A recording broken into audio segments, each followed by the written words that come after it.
Hi guys, I'm excited today to show you how to make these headbands, or you could call them ear cozies.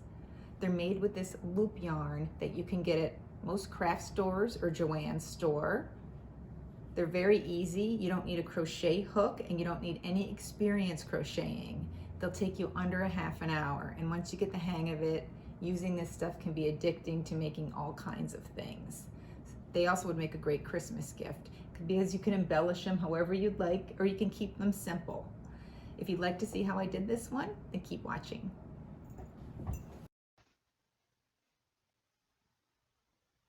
Okay, to start your project, you want to find the end of the yarn, and then these loops are only held together by a little string.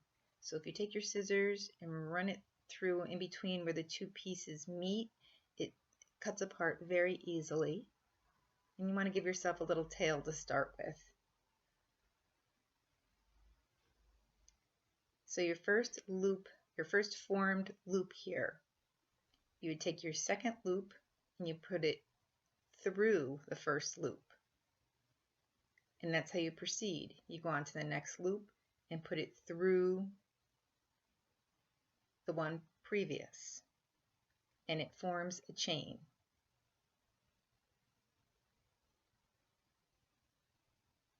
So if you look here closely, I have a loop, and then the next one I put it up through and pull it through. And then the next one on the line I put up through the previous one. So every loop in my right hand is going up through the loop in my left hand, and it's forming this chain. The one thing you want to remain certain with is that you don't have too many twists going on in this yarn. You want to make sure you're untwisting it as you're going. That just makes it a little more difficult if it gets too twisted. When you've gotten a long enough chain that it fits around your head, you take the last loop that you pulled through, you bring it around, and then in your first chain, you put it through your first chain and pull that loop up through. On your chain, there's going to be a piece of yarn over and under. You take the over piece and you put the first loop through that piece. Then you take the next piece of loop on your yarn and you put it up through the next chain. So you have two loops sticking up now, one through the first chain and one through the second chain. And as I proceed down this chain, I'll hold it up so you can see it. It's a little bit twisted and a little bit cumbersome to work with until you have a few pulled through. But the nice thing is they don't back out. So you just give them a little tug and pull them through, and they stay for you.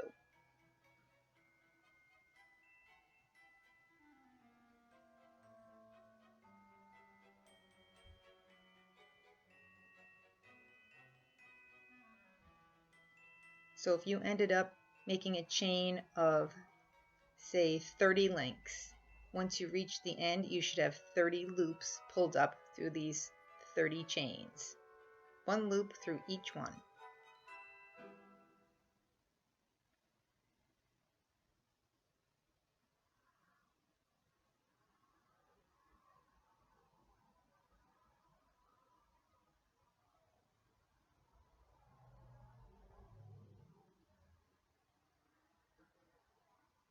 And you see there's your loops pulled up through your chains.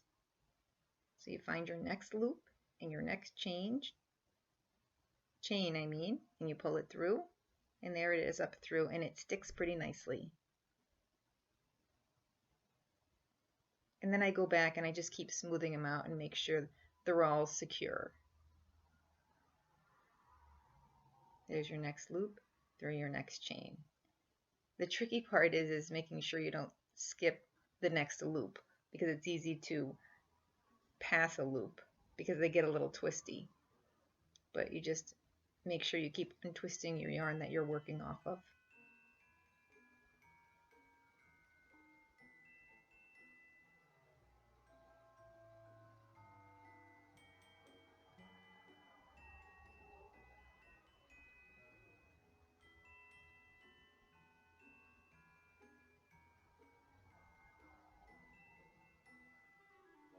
This project is easy, it's just a little difficult to describe.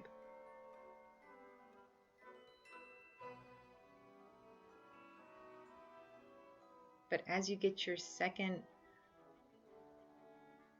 layer of yarn going here, your second line, it stands up better and better, and it's easier to keep it straight.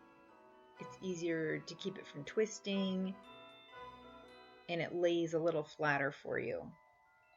So it just becomes easier and easier to work with.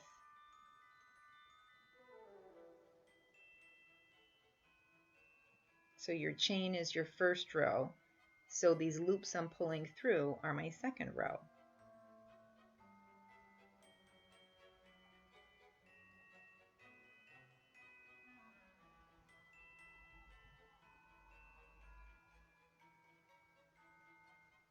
I'm about halfway done with my second row here.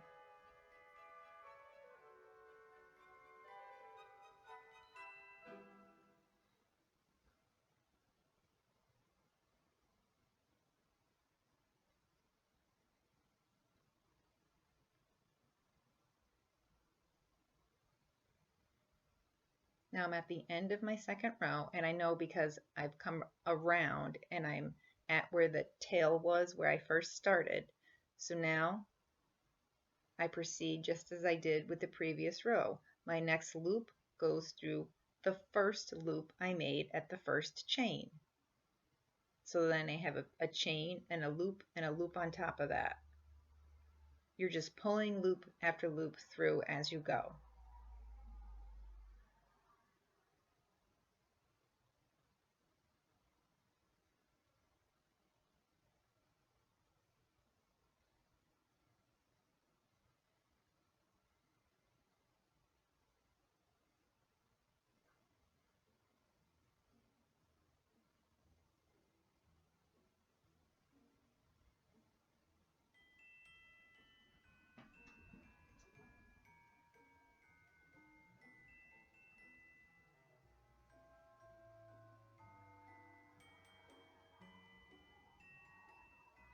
There's a loop, and then I find my next loop, and the next loop on the chain or on the loop of yarn, the string of yarn comes through that loop.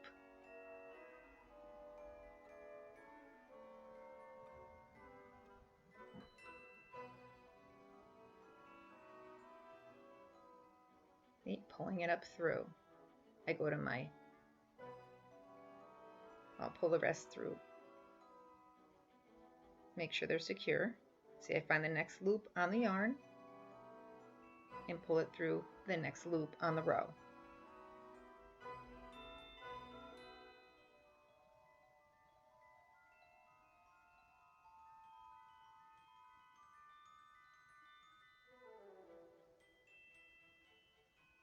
So you can make these as wide or as narrow as you want.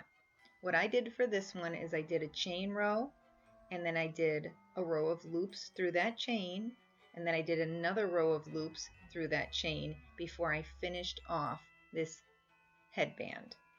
So I ended up doing 4 rows in total.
See, I'll give you a look here, how when you pull them through now, as you proceed with your rows and build row row upon row, they stand up and it becomes stiffer. Even though it is fluffy soft, it becomes stiffer and more formed and easier to work with.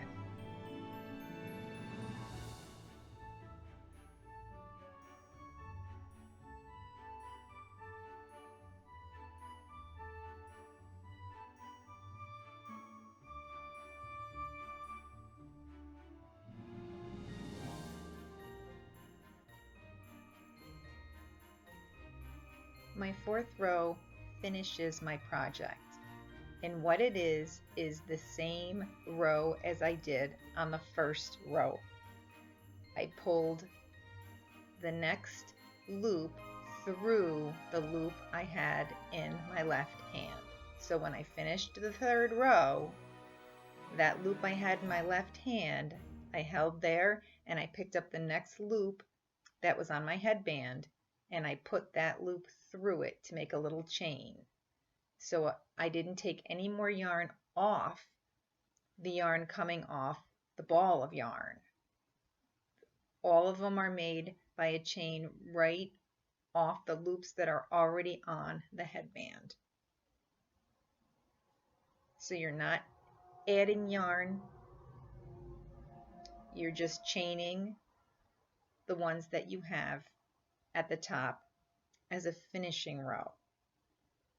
And if this is really confusing and there's anybody who would like to see at a different angle how I did this or needs a different explanation, I can film this from a totally different angle and make more, because people love getting these, and show you from a completely different angle, because as I'm looking at it, it is hard to tell from this angle.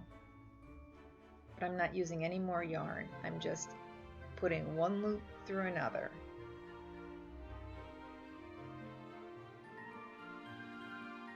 If I have a loop in my left hand, then the loop in my right hand gets pushed up through, and so on.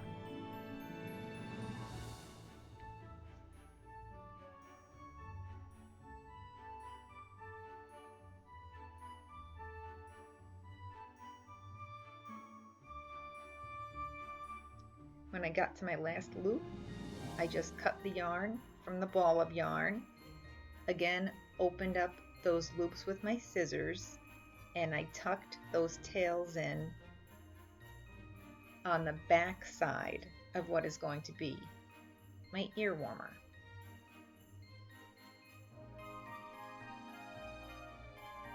Just tuck maybe 2 inches of that tail in, and then you can clip it off. It's nice and fuzzy. Once you tuck it in, it stays really well. So there was no need to knot these in any way. I just tuck them in and they stay. And see, then I just cut that piece off. And the tail that I originally started with at the bottom, which is still hanging out there, I did the same thing and then cut that off.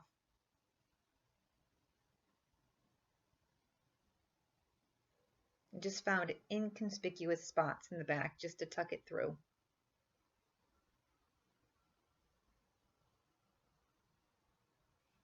And then decided I needed a snack, so I started eating my hummus and carrots and celery.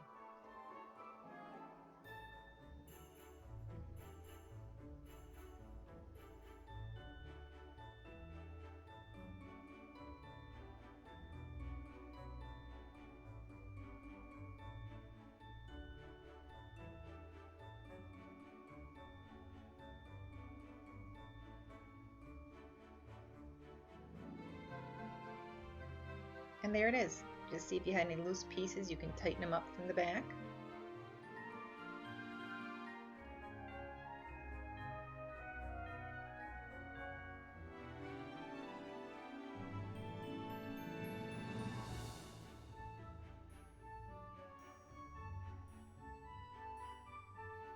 Now here it is on my daughter.